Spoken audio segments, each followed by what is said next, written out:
Welcome to the Bogart Effect, a wealthy wisdom podcast. Please see important disclosure information at the end of the presentation. So let's start talking about our kids, right? You and I have kids similar age, and clearly they're not at a point where they can comprehend what money is. But how do you build that plan? Yep. I think for that, it's not so much like, here's our plan, right? Your dad and I, here's our net worth and what we hope to do.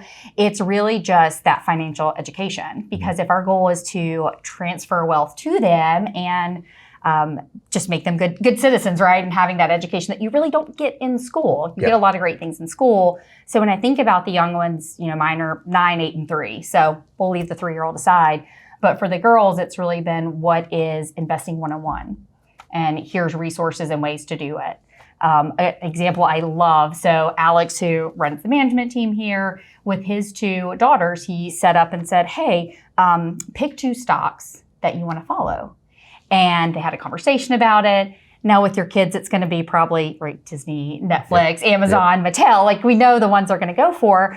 But, then Alex is able to kind of print it out and show them some basics of, like, here's how you analyze the stocks. And they followed them. They each bought a share and started to have conversations about, how's your stock doing this week?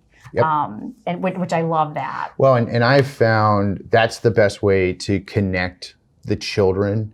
And really, when I say children, it's probably under the age of 18, realistically, right? But that's how they can get engagement and comprehend, like, what investing is in things that they buy, which tangentially, there's a thesis to be said for investment strategy. The previous podcast was intended for general information purposes only. The information discussed is no substitute for personalized investment advice from Bogart or another investment professional. Different types of investments involve varying degrees of risk, and it should not be assumed that the future performance of any specific investment, strategy, or service will be profitable, suitable, or successful. Bogart is not a law firm or accounting firm, and no portion of its services should be construed as legal or accounting advice. There is no guarantee a client will experience a certain level of results if Bogart is engaged. Our brochure describing services and fees can be found at www.bogartwealth.com.